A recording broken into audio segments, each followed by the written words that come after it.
In 1883, a young explorer set out on an extraordinary journey across East Africa. Together with his compass and journals, he carried something rare for his time, a camera.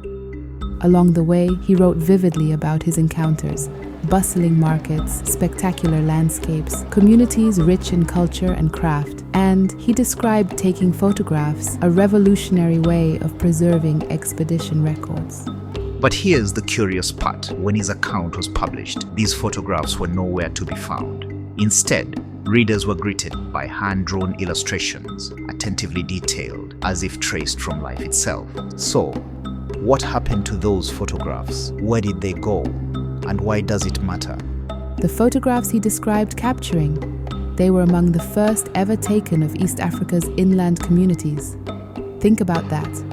The earliest visual record of a land and a people at a crossroads in history. If found, these photographs could offer us not just faces and landscapes, but the earliest visual record on who we were before the tide of colonialism swept through. This is the puzzle. We have pieces, but not the whole picture, and the more we look, the more questions arise. Picture East Africa in the late 1800s, not as a blank space on a map waiting to be explored, but as a vibrant land, teeming with wildlife and vast landscapes woven into these natural ecosystems, a tapestry of thriving kingdoms and communities, bustling trade caravans and emergent development. For centuries, this was a land of community and culture, a far richer world than the overshadowing narrative of exploitation permits us to fully appreciate. So, when Joseph Thomson, a Scottish explorer and geographer, arrived in 1883 with that camera in his hands, he discovered a land alive with the presence and purpose of its people. He discovered a land cherished within and connected by those who had made inroads for centuries. But here's where it gets intriguing. Imagine what this camera captured. What might these images bring back to life about the way our communities lived? What subtle details might they hold that we may have since overlooked or forgotten about? The Berlin Conference in 1884 unleashed the colonial era in Africa. By the time Joseph Thomson walked across East Africa, the winds of change were already stirring. Thomson himself, young and ambitious, came on behalf of the Royal Geographic Society as a geologist, a man of science. But exploration in the 1800s was never neutral. Every map drawn, every account written, and every image captured fed the growing appetite of imperial powers. Thomson's meticulous records, his maps, his journals would become tools in the hands of those who came after him. Tools to divide, to conquer, to exploit. And yet, there's an irony here.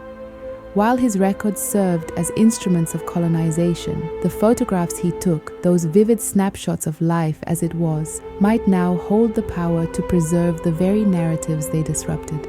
Today, they aren't just images of the past. They are images of resilience, of identity, of a moment before the land was divided and the people were separated from their heritage. The search for these photographs isn't just about recovering what's been lost. It's about reclaiming a story that is always ours to tell. To appreciate this lost catalogue, it's necessary to understand a brief history of photographic development. It was only in the early 1800s when photography was first invented through the combination of photosensitive chemistry with the natural phenomenon known as camera obscura. Through the 1840s, the first photographic and print processes were developed. Expedition photographs of this period were taken predominantly in accessible places of trade or historical significance. Jules Itier produced a remarkable catalogue of images dating back to 1844. Wet plate photography began in the 1850s. Some of the most important catalogues were taken in this period by specialists of the era. Samuel Bourne meticulously documented the incredible architecture, landscapes, and daily life in India. Timothy O'Sullivan photographed the American Civil War and later extensively documented the American West. In this same period, photography studios began to open in cosmopolitan cities around the world, including Zanzibar. But after 1871, the development of dry plate negatives enabled explorers to travel on long expeditions into remote places and return months later with high-quality images for printing. Dynamic explorers embraced this technology, knowing it could preserve what words and sketches never could: the unspoken emotion, the energy, the spirit, and the soul of the people. Thomson's photographs, if they survive, would be among the rarest of their time. Images taken not in the coastal studios, but deep in the interior, before the overwhelming influence of imperialism. The first time I read Through Masai Land, I was struck by how vividly Thomson described his journey, crossing rivers, meeting communities, navigating the rugged beauty of East Africa. But something about the book felt incomplete. He described taking photographs, yet as I turned each page, the photographs he spoke of were missing. In their place were hand-drawn illustrations, detailed, striking, but undeniably different. Online searches for any record of these photographs has been completely unsuccessful. It's easy to dismiss the illustrations as just artistic embellishments, but look closer and you begin to see something more. The precision of the compositions, the richness of the details, they feel anchored in something tangible, something real. Could these drawings have been based on the photographs Thomson described taking? Take this as an example. In a publication from 1858, a well-known engineer of the industrial age, Isambard Kingdom Brunel, captured in this drawing commissioned by the Illustrated Times weekly newspaper. And then this, the original photograph. The connection is unmistakable. And while the illustration captured the moment, this powerful photograph in its nuance and detail became an icon of the era.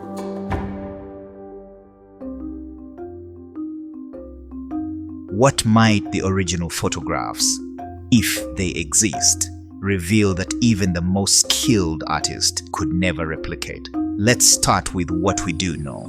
Take this illustration of a settlement in the hills near Voi.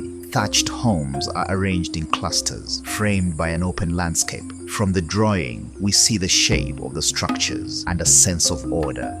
But imagine the original photograph. Might it reveal the textures and patterns, details of specific methods of construction, or subtle evidence of activities overlooked by the artist? What feature might emerge from the terrain in the horizon?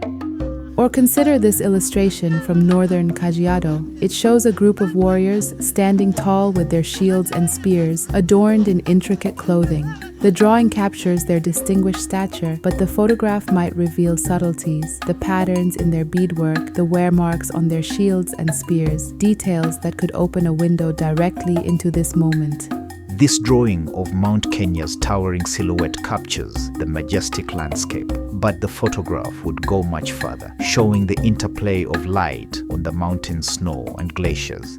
The photograph would reveal the savanna in the foreground, its signs of life and activity that the artist omitted. The slopes of the mountain would reveal themselves, clues about weather events, geologic trends, or how communities engage this spiritual land.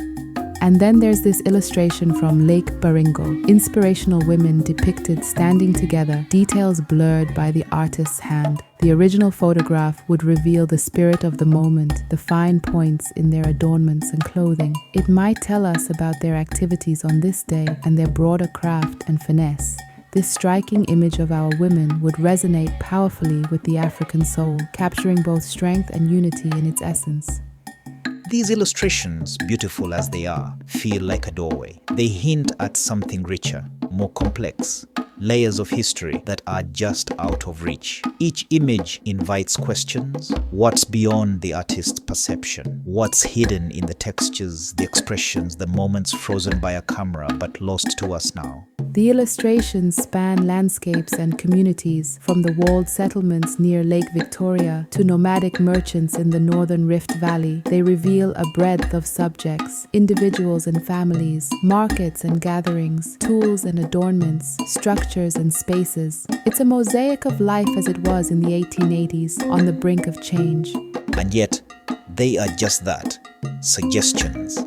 The the photographs themselves would enrich what we know, predating the next extant catalogue of interior communities by a decade. They could challenge assumptions, correct misconceptions, or simply provide the undeniable authenticity of seeing history as it was. The search continues at institutions and private collections, sifting through records, piecing together the trail of these historic photographs. If found, they wouldn't just be artifacts. They would be a timeless revelation of our heritage at a crossroads in history.